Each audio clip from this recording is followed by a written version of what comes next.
Assalamualaikum warahmatullahi wabarakatuh.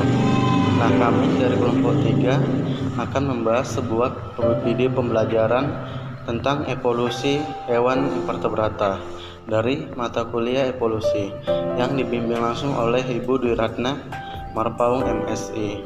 Nah, adapun rekan-rekan dalam pembuatan video ini yaitu saya sendiri Diki Ardiansyah, Bagus Syah Putra, Dipa Mawadda, Runo Priyatin Larasisma, Rina Ayuningsi, dan Supi Amir Syah Putri. Baiklah, selamat menyaksikan. Baiklah, langsung saja masuk ke pembahasan yang pertama, yaitu mengenai asal-usul invertebrata. Nah, beberapa ahli paleontologi telah memperkirakan bahwa sekitar 90% dari semua hewan yang ada di bumi ini telah punah. Nah, sejumlah penelitian juga menunjukkan bahwa keanekaragaman yang luar biasa saat ini berasal dari evolusi yang terjadi selama miliaran tahun yang lalu. Nah, untuk mempelajari nenek moyang dari hewan, para saintis mengidentifikasi kelompok protista yang memiliki kerabat dekat dengan hewan. Nah, hasil kombinasi ini membuktikan morfologis dan molekuler yang mengidentifikasi bahwa Zoanoflagellata tergolong kerabat terdekat hewan.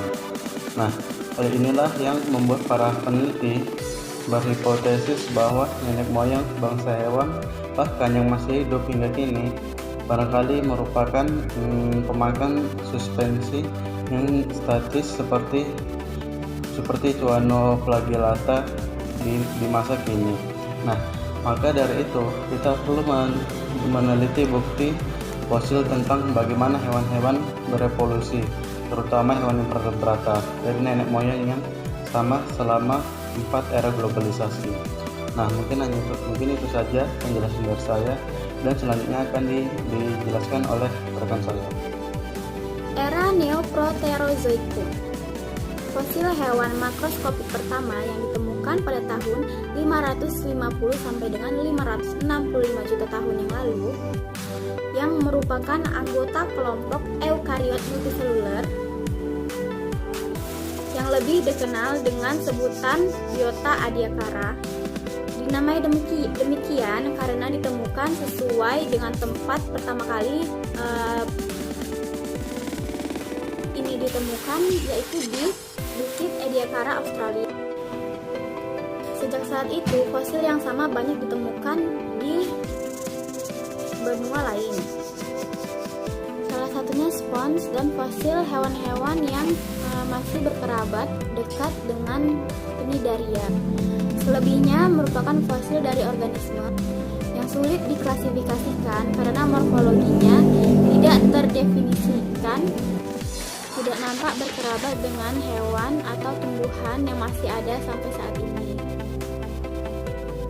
Fosil di era Neoproterozoikum juga menghasilkan hipotesis kemungkinan tanda-tanda makroskopik hewan-hewan awal. Contohnya, mikrofosil 575 juta tahun yang ditemukan di Cina yang menunjukkan struktur dasar embrio hewan masa kini. Namun, peneliti belum mengetahui apakah fosil tersebut merupakan hewan atau anggota dari kelompok hewan punah yang berkerabat dekat. Namun, fosil tersebut mendukung bahwa akhir era Neoproterozoikum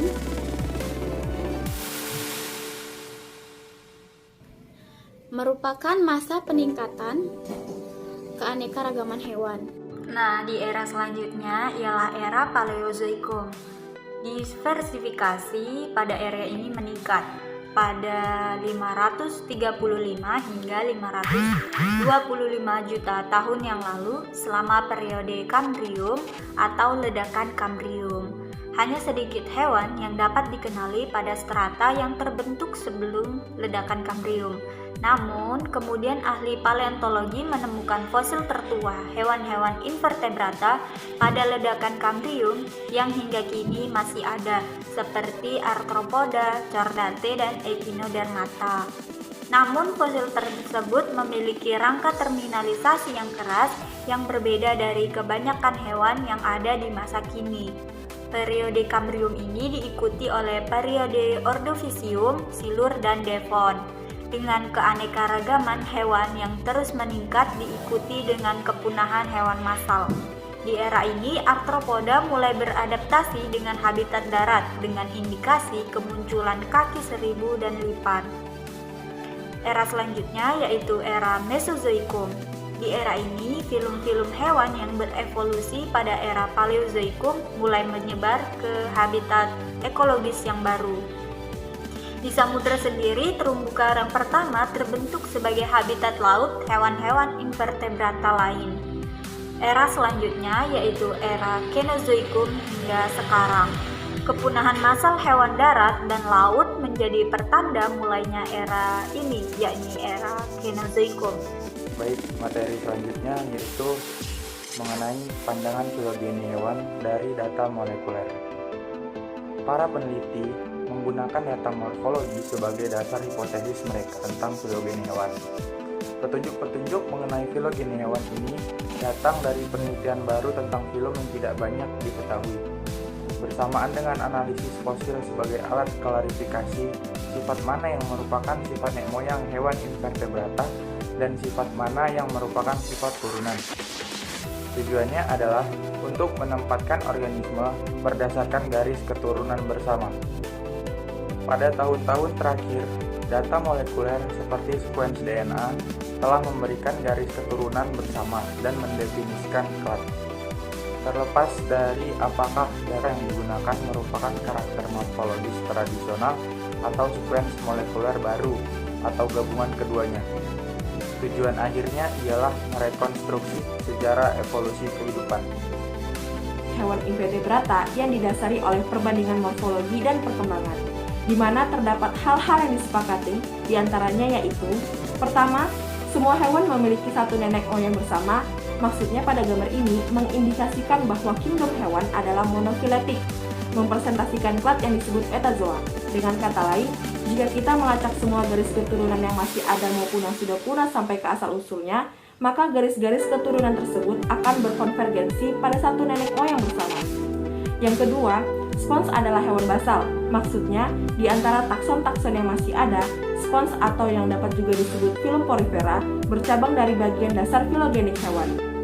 Yang ketiga, eumetazoa adalah klat hewan dengan jaringan sejati. Maksudnya, semua hewan kecuali spons dan beberapa kelompok yang lain tergolong ke dalam klat eumetazoa atau eumetazoan yang artinya hewan sejati. Jaringan-jaringan sejati dievolusikan pada nenek moyang bersama dari eumetazoa yang masih ada. Anggota-anggota basal dari klat eumetazoa mencakup filum Cynopora atau ubur-ubur sisir dan Cnidaria. Eumetazoa basal ini bersifat diploblastik dan umumnya bersimetri radial. Yang keempat, sebagian filum hewan tergolong ke dalam klat bilateral. Maksudnya, simetri bilateral dan keberadaan tiga lapisan germinal merupakan karakter turunan bersama yang membantu mendefinisikan klat bilateral. Klat ini mengandung mayoritas filum hewan dan anggota-anggotanya dikenal sebagai Bilataria atau Bilaterian. Ledakan Kambrium pada dasarnya merupakan diversifikasi Bilataria yang cepat. Dan yang terakhir, Chordata dan beberapa filum yang lain tergolong ke dalam klat Deuterostomia. Maksudnya dari istilah Deuterostom, mengacu bukan hanya pada metode perkembangan hewan, namun juga mengacu pada anggota-anggota klat yang mencakup vertebrata dan Chordata yang lain. Sekian penjelasan dari saya, selanjutnya akan dijelaskan oleh rekan saya Rina Adi. Baik, saya akan menjelaskan perkembangan dalam menetapkan hubungan bilateral. Sebuah pandangan yang berbeda telah muncul dari filogeni molekuler yang berdasarkan gen-gen ribosomal, gen-gen Hox dan lusinan gen nukleus, kemudian protein lainnya, juga gen-gen mitokondria. Ada 3 klan utama hewan bersimpetri bilateral. Yang pertama itu Deuterotomia, yang kedua itu Loftrotozoa, yang ketiga itu Edisozoa. Filogeni molekuler menggolongkan filum-filum hewan yang bukan Deuterotomia ke dalam 2 takson, bukan 1. Dari kedua takson itu ada Edithozoa, ada Loftrozoa. Nama klan Edithozoa mengacu pada kesamaan karakteristik yang dimiliki oleh nematoda, arthropoda, dan sejumlah filum Edithozoa yang lainnya. Nama Loftrozoa mengacu pada dua ciri yang berbeda yang teramati pada beberapa hewan yang tergolong ke dalam klan ini. Sejumlah Loftrozoa, misalnya Brachiopoda, mengembangkan sebuah struktur yang disebut lofophar atau mahkota untuk mencari makanan. Individu pada filum-filum yang lain termasuk moluska dan annelida melalui suatu tahap perkembangan khas yang disebut larva trochophore sehingga disebut sebagai Lophorthrockoda. Terima kasih, mungkin sampai sini penjelasan saya.